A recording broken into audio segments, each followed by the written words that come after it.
The hill was low but steep. The wheels of the cart sank deep into the sand and jostled the only passenger, threatening to throw her to the road. She had no place to sit, her hands were tied, and a large hemp noose was around her neck. She wore only a simple dress of deerskin and a shawl of bird feathers and shells. Behind the wagon rode a young lieutenant on a house-drawn wagon, a shabby animal, but the best he could afford. He wore a simple woolen red uniform coat, the only ornamentation of which were 6 silver buttons. 2 laconic soldiers walked behind him as if on a walk on a warm spring day. The sky was overcast, and the Canarsie marshlands were damp with the foreboding of an impending thunderstorm. A small crowd had gathered at the top of the hill, where a crude scaffold had been erected from hewn logs. The crowd awaited the spectacle of the witch's execution. She had been tried and found guilty of consorting with the devil and practicing the black arts. She was nicknamed the bird that sits in the tree. The English called her the sparrow. She healed the sick among the poor when fever swept the eastern colony during the last outbreak. Apparently, this and her worship of the native gods was proof of her witchcraft. She was one of the last survivors of the Canarsie tribe whose home was this land. Her native blood was the best proof of her guilt. The lieutenant was of Scottish descent. His name was James Wilson. He saw that Sparrow was only a girl, scarcely more than a child, and though she was clearly Indian in dress and appearance, she was not pure of blood. Nevertheless, she stood out from the group of ragamuffins on the hill. These colonists were a stern people. The preacher who condemned the witch and his family stood only half a step above the crowd. The wagon came to a creaking halt beneath the makeshift scaffold. The executioner fastened a noose on the rope. At that moment, the preacher, a tall, stubby fellow named Simon Pierce, stepped forward and asked the girl to repent of her sins for the sake of her immortal soul. The crowd murmured restlessly, but the girl did not waver. In clear, unaccented English, she said, "You have taken everything from us, our gods, our land, and now our lives, but it will all be returned, for the sea will rise and take it all away. On that day, you will pay for our blood, for it is my cur." Whatever else she had said was taken away, because whether she had planned it or not, the cart jerked forward, throwing Sparrow away, who gasped at the end of the rope. She growled, and her face went black. Her tongue stuck out, and she would have choked roughly if the officer hadn't jumped off his horse and grabbed her legs. With a sharp jerk, he pulled her down and snapped her neck, thus kindly ending the ghastly spectacle. As the crowd dispersed, the ditch diggers came forward. They were Paddy and Negra, and both had come to this so-called New World as slaves. Now formally free, they constituted the lowest caste of society living on starvation rations. Together with the officer and soldiers, they lowered Sparrow's body to the ground. James Wilson carried it to the foot of the hill where a grave had been dug. The preacher wanted to burn the body and scatter the ashes to the wind, but the colonel of the regiment refused, citing the high cost of firewood and the impossibility of igniting a sufficient flame in the swamp, sir. The grave was a good 6 feet deep, but because of the swampy soil, the bottom was filled with water. James thought quickly and, taking off his cloak, laid the dead girl on it. He then told his soldiers to gather some large stones. They placed the stones on the cloak under the girl's body, and he tied her into the cloak with the sleeves. James cut the buttons off the cloak, giving each of the men a button, and placed 2 over the girl's eyes, tying them with a linen neckerchief. From his pocket, he took out a wooden rosary, which he placed between the dead girl's fingers. Having thus arranged themselves, the 5 men solemnly lowered the corpse into the grave. Sparrow's body was submerged in the water until only her blindfolded head showed above the water. When they had finished, the 5 men bared their heads, and the lieutenant solemnly recited the Lord's Prayer. As he finished, he added words of warning as the wind picked up and the sky darkened with the approaching storm. "We pray that no one will disturb this grave with impunity, and that this child will sleep in the eternal rest of God's love. May the angels of the Lord our God watch over this place. Amen." As the men moved away from the grave, a large flock of birds took off. The birds took off in a huge winged spiral. They swept over the plain and disappeared. 2 weeks later, as the regiment was leaving for Albany to join General Prideaux in storming Fort Niagara, the colonel noticed that Lieutenant Wilson was wearing a new linen coat. Such an improvement over that Scotch woolen rag he was wearing, he told his camp adjutant. This was at the end of May, 1759. Next chapter. May 2019. "You can't build here," said civil engineer James Wilson, trying not to raise his voice. "Says who?" "I have a permit from the city," Harris Pierce told Wilson, his civil engineer, and thought he wouldn't have hired the man at all if it hadn't been for his attractive and obliging wife. Think with your head. The last hurricane flooded this entire area and destroyed 2 entire blocks of buildings 200 yards west of us. The next hurricane could do a lot more damage. Almost 100 years ago, there was a coastal marsh here that was filled with city trash. Waste is a bad filler. The ground has shrunk and sagged beneath our feet. Now we're standing a good 2 feet below sea level, but that level is rising. The only thing separating this construction site from the Atlantic Ocean is a ridge of sand. Every hurricane blows more sand away. Construction here is certain to cause property damage and take lives, hundreds or even thousands of lives. Harris was a tall, handsome man with a perky tongue and a way with the ladies, but he had no compassion for his neighbors or concern for other people's problems. "It's none of our business. We got our permits." Wilson's frustration with the real estate developer had been growing since he took the job, but no sooner had he unleashed his anger than there was a shout nearby. An excavator was digging something up. They were standing on a relatively flat plain, slightly sunken in the center. When the city began to fill in the area, it had been leveled with a bulldozer. The national seashore began to the southwest, on firmer ground. That and the ocean view made the site as desirable as it was unsuitable. They were excavating for the foundation, trying to get to solid ground. An excavator uncovered bones. All work immediately stopped. The curious stood around gawking, and the supervisors looked warily into the ditch. "This could be a crime scene," Tom Munson said hopefully to Harris Pierce. Munson was the construction superintendent, and Pierce was the developer. Jake Clinton was the excavator, and engineer Wilson was a partner in the venture. He was a large, handsome man, and in his 50s was still capable of arousing interest in the opposite sex. "From your mouth to God's ear," said Jake Clinton, unearthing the bones. Jake worked alone, enlisting help only as needed. He converted an old garage in Flatlands into a home for his excavation equipment. He had a good reputation, especially among women. Although he was proud of his African ancestry, he preferred his ladies to be natural blondes. Mrs. Wilson was very light and in all the right places. The option that the bones belonged to the killer was almost unbearable. An archeological dig could drag on for years over a vast area, while the cops would confine themselves to the burial site and clean up in a few weeks. "Come on in, Tim, and tell us what you see," Harris said. Tim Watson was Munson's assistant, more of an assistant than a second assistant. He was an awkward young man of about 25 who usually went unnoticed except when unpleasant work needed to be done. He was known for tripping over his own feet when a beautiful woman was around. Mrs. Wilson was more than beautiful. "She's so pretty," Tim purred. Tim carefully and reluctantly climbed into the hole. As soon as he entered the trench, a dark cloud seemed to obscure the sun.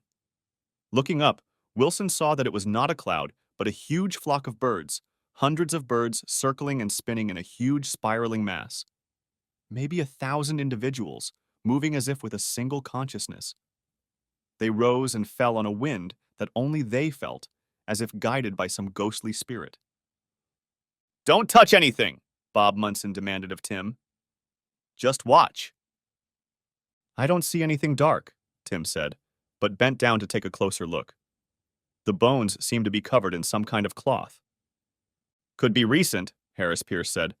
"Call 911 and report it. In the meantime, move the equipment to the other side. We'll dig there," he ordered Jake Clinton. The police were slow to respond to the call, and it was hours before a patrol car showed up. 2 bored officers wrapped yellow tape around the perimeter of the crime scene. By then, the sun was beginning to dip behind the city to the west. James Wilson returned home as the spring afternoon gave way to night. He was late, as usual, but he was not surprised to find the house dark and empty. His house in Mill Basin was overbuilt, taking up the entire narrow lot to accommodate a two-story, four-bedroom house. The brick facade concealed the wood frame of the house, built in the late 20th century. His realtor wife described the house in an indeterminate English style as a Tudor colonial. He had to take her word for it. Kathy was a highly successful realtor with her own Century 21 franchise. Kathy was out again, and Jimmy couldn't remember the current excuse for her absence, or rather, couldn't be bothered to remember the current untruth. Kathy was a tall, blue-eyed blonde who never failed to turn heads when she entered the room. When it came to wives, Kathy was in the 99th percentile for love, affection, and beauty. She was good-natured and considerate. In bed, she was a tigress who never let her spouse go unsatisfied and fulfilled his desires. In short, she was everything a husband could ask for, as long as he didn't mind light flirting with other men and was deaf, dumb, and blind enough not to notice that the flirting was far from light and went far beyond infidelity. She was always sorry, remorseful, and tormented by guilt, but could never keep her promise to never go beyond another seduction again. Kathy was a woman with a problem that seemed to encompass most of the male gender. Jimmy lost count of how many times he had forgiven her. He no longer tried to identify her infidelities and only noticed them when they invaded his personal space. There were the lovers who blamed him for the end of the affair, and the jerks who flaunted their conquest of his wife. All of these misguided souls regretted meeting a big, powerful engineer who was trained in jiu-jitsu. The worst part of these awkward encounters were the tears Kathy shed on her way to forgiveness and the next affair. He barely had time to turn on the light when the phone rang. It was Harris Pierce, and between swear words he mustered an explanation that police technicians had arrived on the scene and were urgently calling their archaeologist. The bones were old, very old. Next chapter. The day was sunny, with a light breeze off the water. Such a late May day allowed one to hope that summer, with its heat and humidity, would never come. It was 7 in the morning when Jim turned off Belt Parkway and headed southeast through the wetlands toward the construction site. The only member of the crew to arrive this early was Jake Clinton, and he was grumpily gathering his equipment. "Good morning, Jake," he said. "Nothing good," Jake replied. "They were here when I got here," he said, nodding his head toward the group near the dig site. "5 pixies with a hard-ass Indian bitch in charge," Jake said, and then when Jim grimaced, added, "Oh, sorry, 5 metrosexuals and a Native American bitch in charge." Jake looked more hostile than the site's closure warranted, but the reasons soon became obvious. Laura Brandt was a short, raven-haired beauty. The copper hue of her skin was extremely attractive, and a fire burned in her large dark eyes that promised predatory encounters that, judging by the serious grin on her shoulder, she was unwilling to provide. "Before you ask, I don't know how long it's going to take," she said when she saw Jim, with icy contempt. No wonder Jake, who had never met a beautiful woman he didn't want to entertain, ruffled his feathers. "As much time as you need," Jim said. "As much as you want." As he turned to leave, she apparently couldn't resist. "Maybe we will." Jim smiled at her as he walked away. The surveyors showed up. They had been contracted weeks before to take the measurements needed to map the property. Jim had assigned them the job. Whether or not the project went forward, and he was sure it would sooner or later, the map was going to come in handy. Other workers began to arrive, mostly to clean up the site and close it down while the historical work was being done. Since neither Pierce nor Munson showed up, Jim was in charge of the site. When Tim Watson showed up, he had a dejected look. "Don't be discouraged," Jim told him. "There are better places to be. We just need to find them."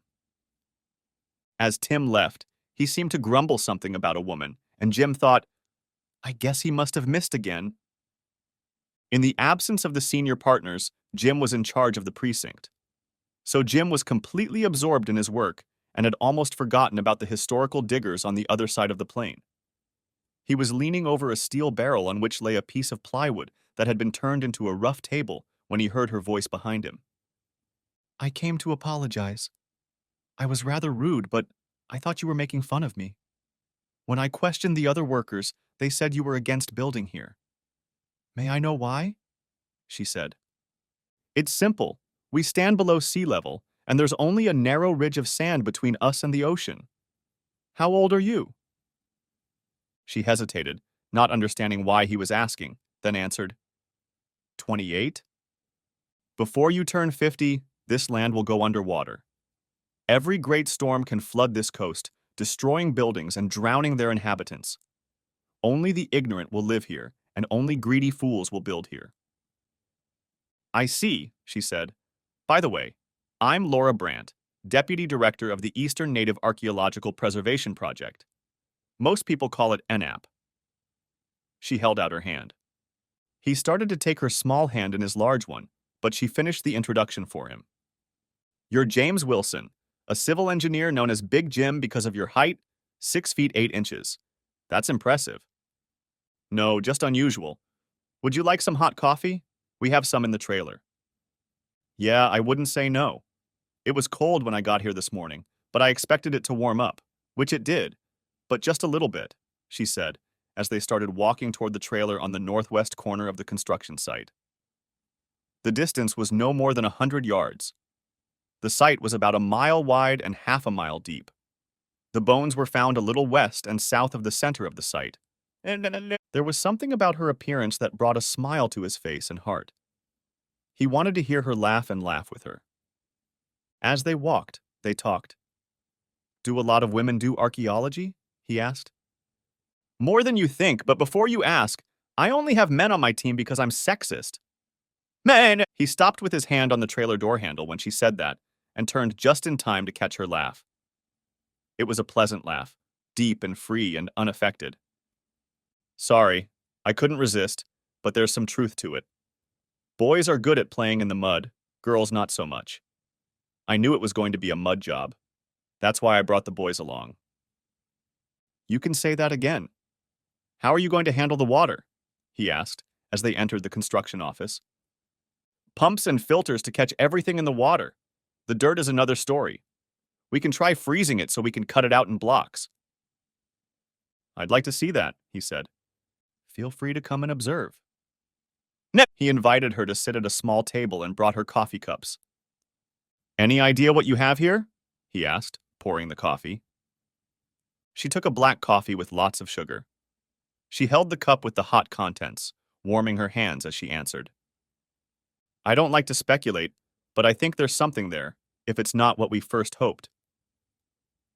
He didn't press her, but let her speak out. The bones are definitely hers, and she's part Aboriginal, which is why they called us. However, the place is confusing. Preliminary evidence suggests there's a mix of native and European elements. I think she's from the 18th century, but why she's buried here and in this form will be hard to determine, if we do it at all. So it will probably take you a long time. No, I doubt that. We'll dig some trenches to make sure it's an isolated grave and that there are no structures nearby, but it looks like she was buried alone. However, tell me, if you are so against building here, then why continue with this project? Work is hard to find, and I got involved before I realized what was being planned. Is money so hard to turn down? She asked. Yes and no. My wife is very successful. I don't have to earn it for a living, and sometimes I think she would be perfectly happy if I did nothing. On the other hand, she has put her money into this project, and I don't want to lose it for her. I've heard your wife is attractive, but I gather she's also rich. Rich is what she would say. As a realtor, she makes 4 times as much as a civil engineer, he said, looking at Laura.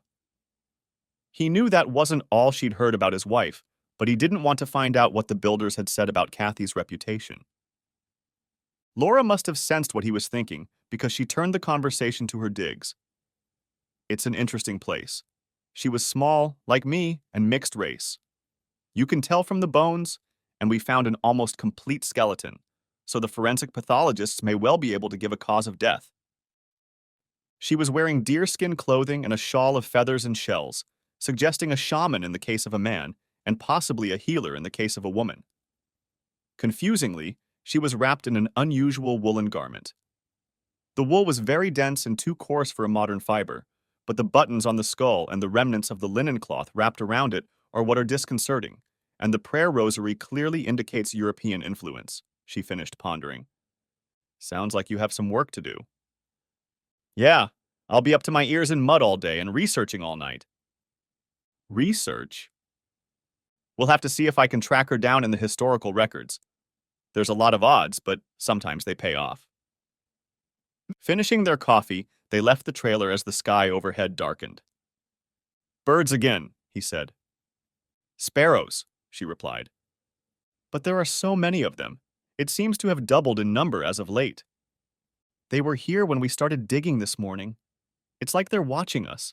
It's a little disconcerting, but maybe that's what I expected from European invaders, she smirked. What? Sparrows are a European species. You don't see the native ones here anymore, she said. They were brought into Central Park in the 19th century, and now they've taken it over. Next chapter. That evening, Kathy was home and bustling with life. He didn't need to explain that this meant having a new man in her life, probably a married man, staying home with his wife on a weeknight. Beloved, I'm so glad to see you. I've missed my older companion, but you know that yourself. Well, no business tonight. I've ordered dinner delivery from Manzano's, everything you like, Kathy announced. She was a beautiful woman. It was unfortunate that so many men had already turned to the devil to give Kathy a second chance. If women could bewitch men, Kathy was the ultimate sorceress. He let her drag herself into their bedroom. I ordered delivery for 8. We'll have an hour and a half to play, she said. Next chapter. The call came early in the morning as Wilson prepared to leave for his new job. He hadn't been in Canarsie in almost a week. He'd stopped by Laura Brandt's house more to say hello than to observe her digging. She had a fairly substantial site but was winding down the project. He said, "Required on the site at Canarsie immediately." When Wilson arrived at the site, the yellow tape had already returned, and with it, the New York City police officers. What happened? He asked the officer who seemed to be in charge. Who are you? Engineer James Wilson, and technically I'm in charge of the site while we're suspended from the archeological dig. The detectives will want to talk to you. Eventually, 2 plainclothes detectives led him to the office trailer. They introduced themselves as Lenny Crawford and Sarah Jenner. Crawford appeared to be the lead investigator. He did most of the questioning. When was the last time you saw Jake Clinton? Demanded Crawford. I don't know. Maybe a week or so ago. Why? We're asking questions, put in Jenner. Both she and Crawford looked hostile. Do you know of any reason why he might have been here last night? Asked Crawford. No, as far as I can tell. He was in charge of the excavation work, but it was suspended. He moved all his equipment out a few weeks ago. He was your partner, wasn't he? Asked Crawford, as if he had caught Wilson in a lie. Only in a sense. We both had a stake in this construction project. Doesn't his death increase your share? I don't know. Wait a minute, are you saying he's dead? He's lying face down in that ditch they were digging, with the back of his head crushed, Crawford said, and after a pause asked, Where were you last night? At home. Can anyone confirm that? No, I was alone. Aren't you married? My wife was on a business trip. Does she go away a lot? She's a realtor and very busy. From what I understand, she knew Mr. Clinton very well. Close, you might say. She knows a lot of people. They asked many more questions. It was obvious that they had suspicions about Wilson. But the last question, asked casually by Jenner as she left, gave Wilson a chill, and he couldn't say why. Do you know of any reason why Clinton would have feathers in his hand? What? Feathers, like a bird's. They barely had time to leave before Laura knocked on the trailer door. Once inside, she immediately pounced on it. They toasted you too. They acted like I killed him. Yeah, I'm in the 3rd degree. They assumed I did it for the money or because he was dating my wife. Was he dating her? She asked, frowning. I don't know. I try not to know. I understand, she said in a tone that clearly said he wasn't. It's not what you think it is.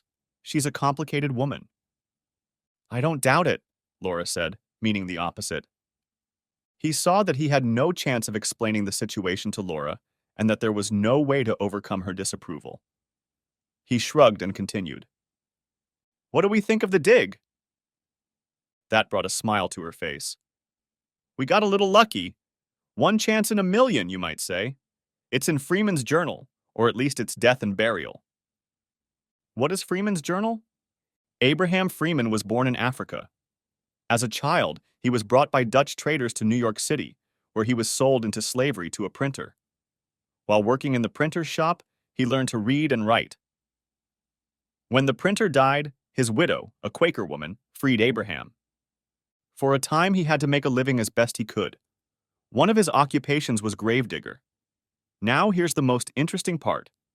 Once free, he kept a diary of his experiences. He describes the hanging of an accused witch on a hill southeast of the village of Flatlands. He describes the execution and subsequent burial. And you think this is the same grave we found here? Asked Wilson. He describes being buried in a woolen coat, and the silver buttons from the coat were split in two above the girl's eyes. That's too close for a mere coincidence. Well, I'd say you found the answers to your questions. Yes, but this place becomes important because of the date. It happened in 1759. The execution of witches was stopped by an Act of Parliament in 1735. This proves that the practice of condemning witches continued in the colonies after it ended in Europe. Well, you've made an important find. I'm happy for you. Saying this, Wilson was about to turn away, but not before she threw herself into his arms and kissed him. Caught off guard, Wilson returned the kiss, but when they parted, he grabbed her hands. What are you doing? I'm a married man! A flash of anger flashed across her face. Indeed. You need to take a good look at yourself. Everyone knows what your wife is and what she does. Pretending otherwise is just silly. Laura pulled out of his arms and ran out of the trailer. He didn't follow her. Something the detectives had said kept him wondering. How did Jake's death affect the partnership? He knew who might have the answer. He called Katie. She answered on the sixth ring, just before the voicemail went to voicemail. She panted as she took the call and whispered, "What's up, my husband?" Was there something in her voice, or was it just her heavy breathing that told him he'd caught her in bed with another man? Jake Clinton is dead, he informed her. I heard. I'm sorry, but don't let that upset you, she replied. The police seem to think I had a motive to kill him. Really? She said, feigning surprise. Wilson played along. Yes, they mentioned a partnership among other motives. Uh-oh, that, I guess. Yeah, I guess the surviving partners will get in on his share. There's insurance to pay his beneficiaries. But he only had 10%, which is hardly a motive for murder. Someone was beside her, and that someone had informed her of Clinton's murder. She was well aware that the obvious motive for Jake Clinton's death was an angry husband or boyfriend. In other words, Kathy Wilson's husband. He wondered if replacing Clinton with the man now lying in Kathy's bed would divert the detective's suspicions. He decided to drop the bombshell and see what would happen. Well, partnership is not a motive because these archaeologists have found something big that will delay this project for years. Silence reigned on the other end.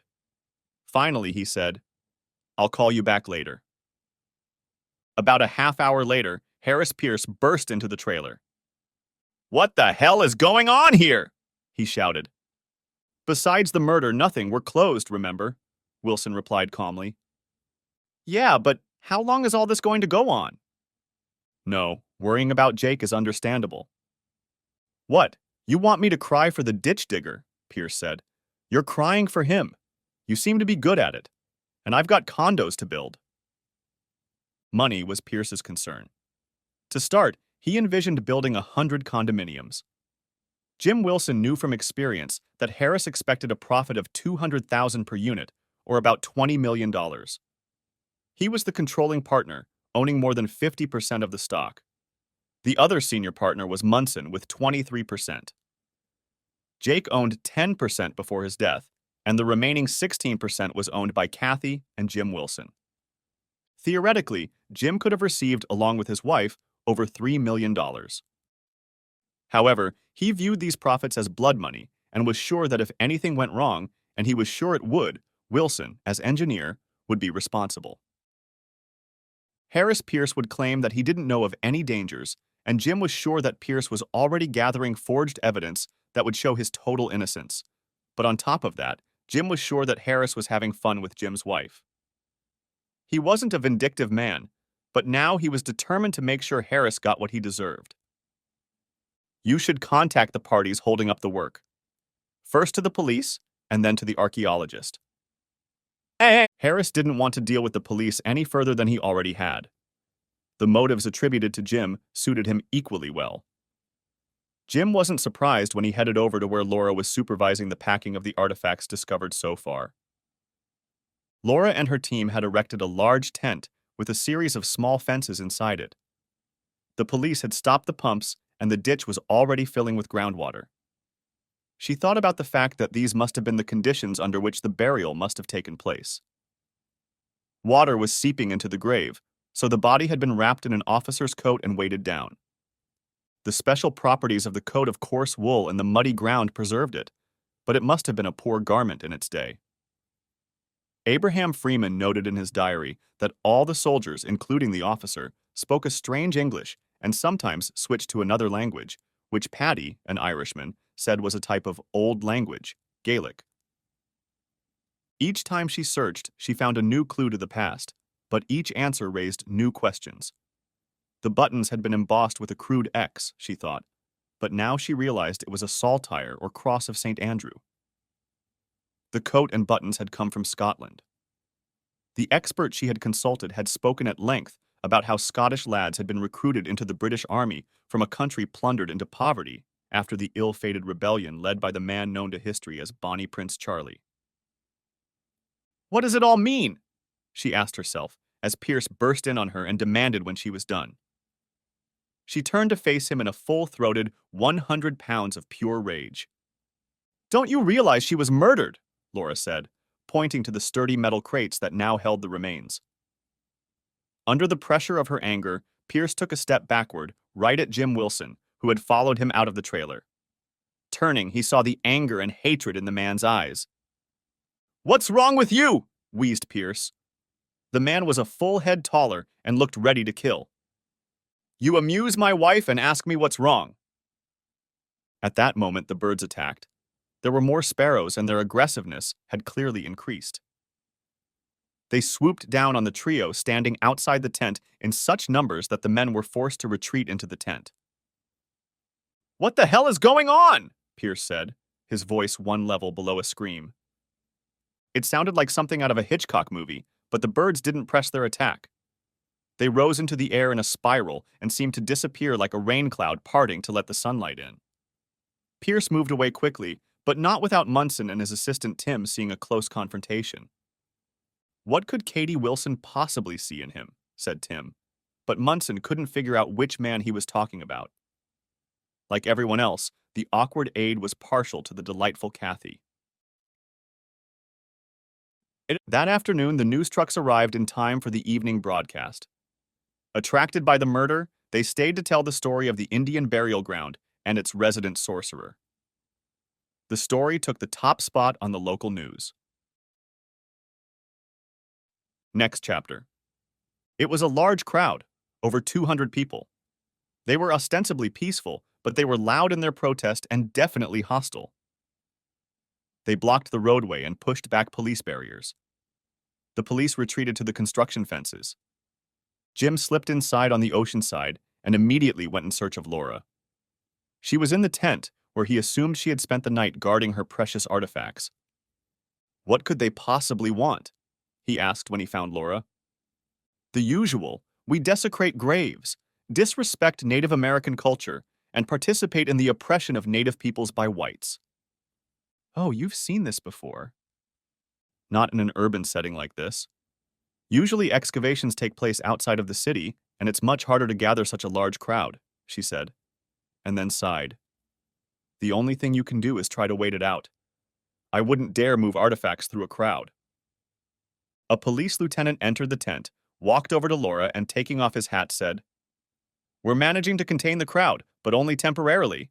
I thought maybe you could talk to the leaders." Laura sighed and dutifully followed the lieutenant to the exit.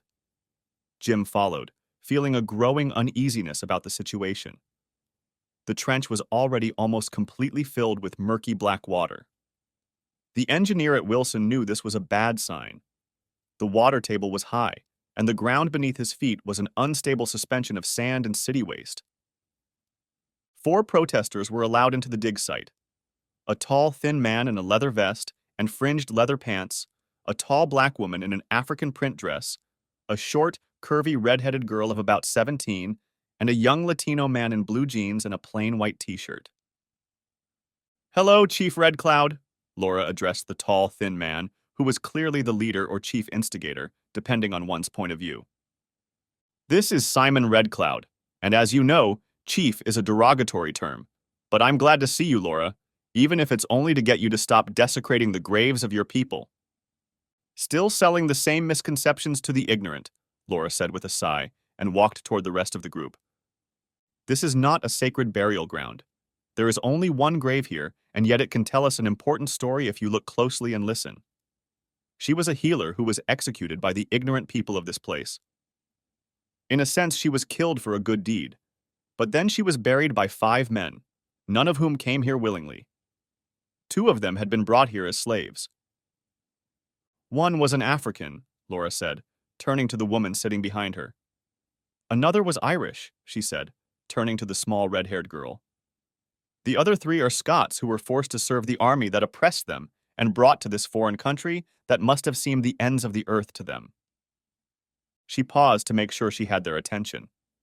"They laid her on this damp earth, wrapped in a woolen army coat. They attached silver buttons to her eyes." She lifted a button for all to see. "It shows a saltire, the flag of Scotland, probably an act of defiance on an English army coat. They put it in the ground here and said a simple prayer over it," she said, turning to the ditch she had dug, which was now filled with water. Spreading her arms wide, she said, "This is the story I was called to find and tell." At that moment, thousands of birds took to the air, swooping and circling. The red-haired girl screamed, and a body floated out of the depths of the ditch. Next chapter. "I tell you, I have no idea who could have wanted to kill Harris Pierce," James Wilson declared. He was in a room in the police station. The room was painted a disgusting green color, and he himself was sitting at a desk that looked like it had been bought at Goodwill. "You mean to say that you have no motive for destroying the man who entertained your wife and whose death cut off a large chunk of your $20 million? It was Sergeant Sarah Jenner who asked the question now. She dropped the pretense that Detective Crawford was in charge. "You're wrong on both counts of the indictment. To begin with, the plot is unsuitable. That's why there's no $20 million profit. And as for my wife, she knows a lot of men. Remember, she was the motive for the murder of Jake Clinton that you named." "Yes, and Harris Pierce's alibi in that murder was none other than your wife. Who told us she spent the whole night with Pierce?" "Well, doesn't that tell you anything? Only a madman would try to kill all my wife's lovers." "It's very convenient to play the willing cuckold, but you have a long list of convictions," Jenner said, placing a printout on the table. "I've never been convicted of any crime." "But you've been charged with assault 7 times. You've put 2 men in the hospital. It seems you can get pretty angry at those who frequent your wife's bed." "All of those charges were dropped." "Yes, your wife took care of them for you. Convinced her lovers to leave. And how do you think she did that?" "You looked at the body, Detective Jenner," demanded a frustrated Jim. "You, like your girlfriend, subscribe to the boogeyman theory. The corpse was ripped open. It had the claw marks of some kind of animal on it." "Very convenient. You'll have to tell me how you did it. It was Laura's idea to blame it on some ancient spirit." "Why would she want to kill Pierce?" To stop the construction project. That's what the argument was about. There was no argument. Pierce was angry because he wanted to finish the dig, but the construction project was already dead. The ground wouldn't support it. That's not what Mr. Munson says. He's going ahead, Jenner replied. Well, why don't you question him? He's gotten a lot more than I have. Mr. Manson and especially his assistant have been very helpful to us. They told us that you were only involved in this project because of your wife, and you resented her and Mr. Pierce. So why kill Jake? To weave this Indian ghost story. Clinton dug up the bones, and as Miss Brandt knows, Pierce is a descendant of one of the men who helped put those bones there, just like you. What? So your new girlfriend didn't tell you that when she talked you into killing Clinton and Pierce? The interrogation went on all day and well past midnight, but eventually Jim had to be released.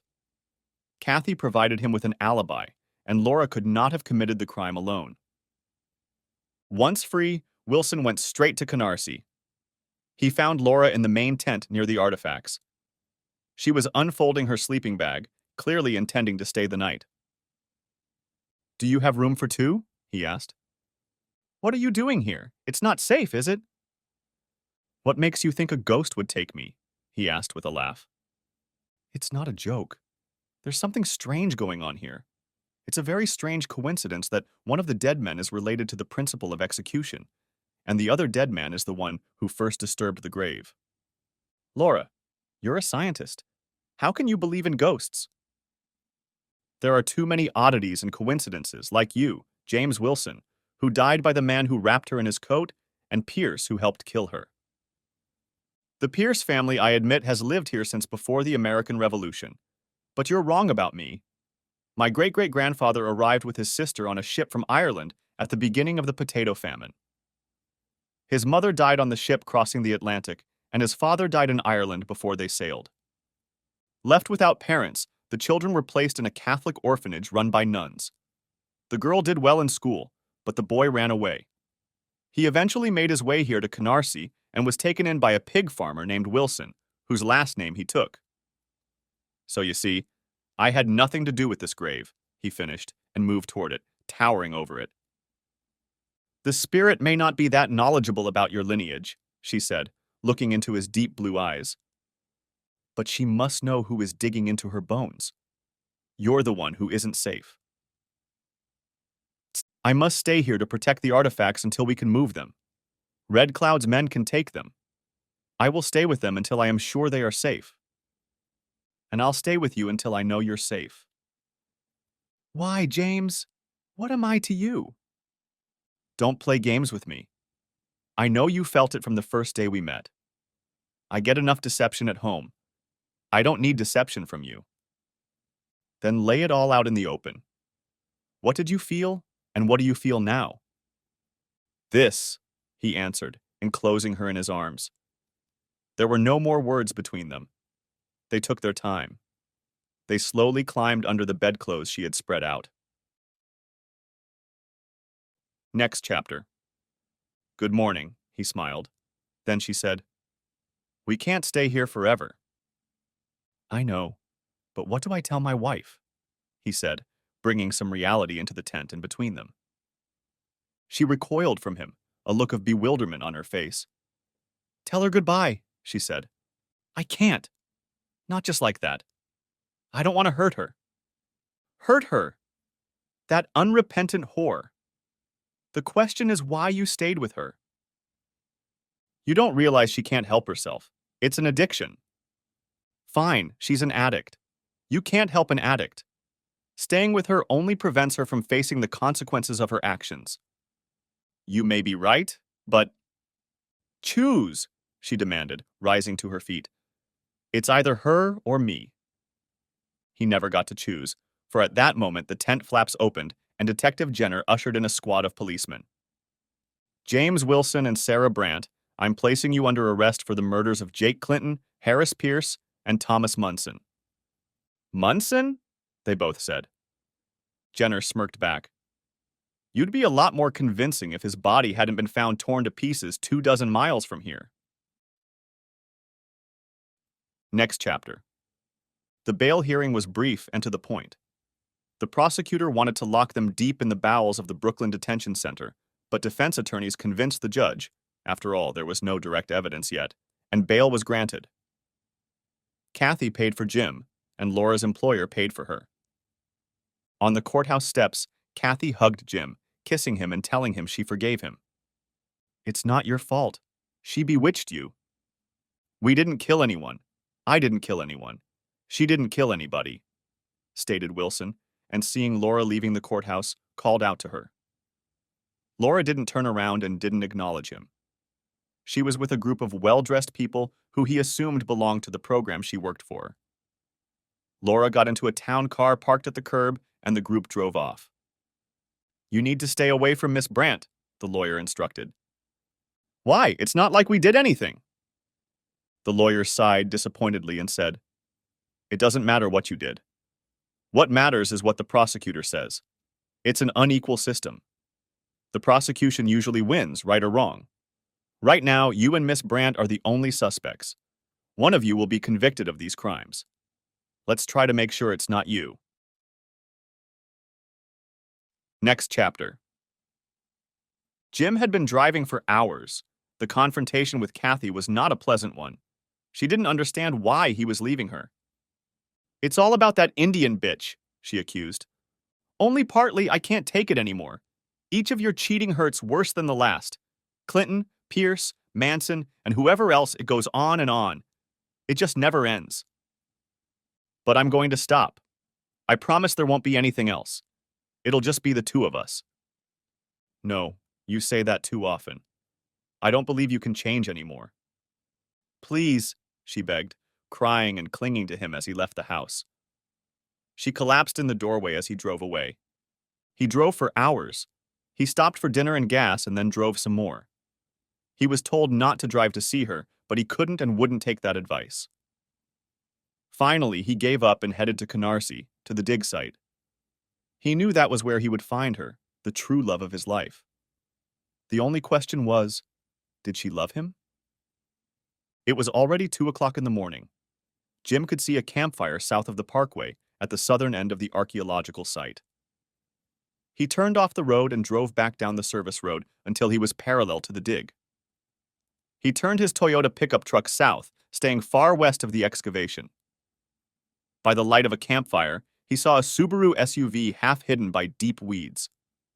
He parked the car about 10 feet behind the Subaru and walked to where a silhouette was visible in the firelight. Laura sat staring into the fire, as if in a trance, but turned as he approached. "I see you are not afraid of ghosts," she said. "I don't believe in them," he answered. "Neither do 3 dead men." He only hummed in response and motioned for the crate to sit down. Laura sat cross-legged on the bare ground, wearing a deerskin dress and her hair braided. She began to hum softly, as if putting herself into a trance. "So I know if we're expecting a ghost?" he asked. "You need to be quiet. You've read Abraham Freeman's story. Your ancestor cursed those who disturbed Sparrow's grave. We must appease the spirits of the dead." "And the living?" he inquired. "I think they should work out their own problems." I detect a note of judgment. "Why should I judge you for being faithful to your tramp wife?" she said with obvious sarcasm. "Yes, I realize you disapprove, but you must have some compassion." "What now? You want my pity?" "Not for me, but for Katie. She can't help what she is, and it hurts her more than anyone else." "You, James Wilson, you idiot," Laura said, jumping to her feet and pointing a finger in his face. "That woman doesn't love you, never has and never will." "I understand," he said, "but you love me." And seizing her, he drew her to him and kissed her. She tried to resist, but only toppled them both to the sand. They struggled for a while before passion took over, and they fell into a mutual embrace. When they finally broke the embrace, she said, "What should I do? I love you. What should I do?" "Well, for one thing, you should know all the facts. I'm not related to that Wilson guy, remember?" "No, you are related. Your great-great-grandfather married a farmer's daughter, and she was the great-granddaughter of a Scottish army officer who was wounded at the Battle of Fort Niagara and discharged when his regiment returned to New York. You see, I've tracked you down. I see. Then I have a ghost to watch out for, he said with a laugh. I'm going to take care of it, she said. And how are you going to do that? I brought dry wood and a can of syrup. I've been stoking the fire all night to get it hot enough to burn the bones, she said. Are you going to destroy them? It is the custom of her people. They lay the body on the ground for a year on a hide stretched between poles. When the first spring comes after that year, they remove the body, clean the bones, and burn them to ashes, which they scatter on the ground. I will burn her bones and scatter the ashes to free her from this world. You're serious, he said. As proof, she tossed more wood into the fire and watched it flare up. Okay, where are the bones? He asked. You're sitting on them. He stood up and opened the box. Inside, wrapped in birch bark, lay the bones in 3 bundles. Laura walked over and took one bundle from the crate. She placed it on the fire and spoke a few words in a language he did not understand. What did you say? It is a prayer asking her heavenly mother to guide her spirit to the next world. It was almost dawn when the last roll was burned by the flames. Jim put his arms around Laura from behind and pulled her close as they watched the fire burn to ashes. He kissed her neck and was about to kiss her again, but not before he was stopped. What was that? He asked, half expecting a ghost to emerge from the thicket of weeds to his right. But then Tim Watson appeared with a gun in one hand and a hammer in the other. I hate to interrupt this case, Watson said with obvious sarcasm in his voice. Now if you two will move toward that lovely ditch you dug. What's going on, Tim? Asked Wilson. You're an engineer, Jim. You know how to solve problems and can probably figure this out, Tim scoffed. You're a ghost, said Laura. But why? Because he wants Katie, said Jim. Bingo! I knew you'd guess that. He's going to kill us over that slut, Laura protested. Watch your mouth, bitch, Watson said, waving his gun around. Jim started laughing, backing away from the ditch. See, he wants her, so he's eliminating the competition. You don't deserve her, Watson said, taking a step closer. How wrong the detectives are. This isn't about money, it's about lust. Still, why kill me? I'm only a cuckolded husband. She doesn't want to leave you. She says she loves you, but it is me she must love. A man who really loves her? But she'll realize that when you're gone. She has a funny way of showing her love for her husband. What makes you think you'll have a better one? Added Laura. Nobody asked for your opinion, bitch, Tim said, his hands starting to shake. To Jim, Timothy Watson seemed like a man who had lost his grip on reality. If he thought he could keep a woman like Kathy by eliminating the competition, he was either crazy or potentially the greatest mass murderer in history, or maybe both. We're heading for the ditch. Move, said Watson, pointing the gun ominously. And if we refuse? Asked Jim. Then I'll shoot her first. Laura took a step forward. Go ahead. But Jim stopped her. Do as he says. Okay, but I have a question, said Laura. How did you get the other one to come here? Watson laughed. That was easy. I wrote to them pretending to be Kathy and suggested they meet here to avoid her jealous husband. They couldn't get here fast enough. More questions, he smirked. Yeah, does she make you all stupid or does she only pick stupid men? They were facing east, and Tim had his back to the horizon, over which the first rays of summer dawn were rising. Sparrows were rising from the ground to begin their morning flight. There were only a few at first, but soon hundreds would be swooping and circling near the western edge of the trench. Jim led them sideways, waiting for his chance. It came as dawn broke, the flock swept low over them, and suddenly the birds soared downward. Watson ducked, and Jim, who had been waiting for this moment, pounced upon him. They struggled for the gun, and a shot rang out. The two men separated, and for a moment Laura could not realize whom she had hit, but then Watson staggered and fell to the ground. The next instant, she had her arms around Jim and was crying. It's all right now. The sparrows saved us. No, she said. Look what has grown. She was covered in feathers, and in the light of the early morning, he saw that they were a different shade. Those are the feathers of the American sparrow, not the feathers of the European sparrow. She saved us. The sparrow saved us. The little bird that sits in the tree, the American tree sparrow. Jim looked up, but the birds were already gone. He looked in all directions, but there were no birds. Heavenly Mother sent them to see her off to the next world, Laura said solemnly. At that moment, the engineer could not argue with her, for the wind had picked up and spread the ashes from the fire over the damp earth, and he knew very well that the land would soon go under water, just as the sparrow had predicted. The end. Thanks for watching. I hope you enjoyed it. So subscribe to my channel and watch the next video.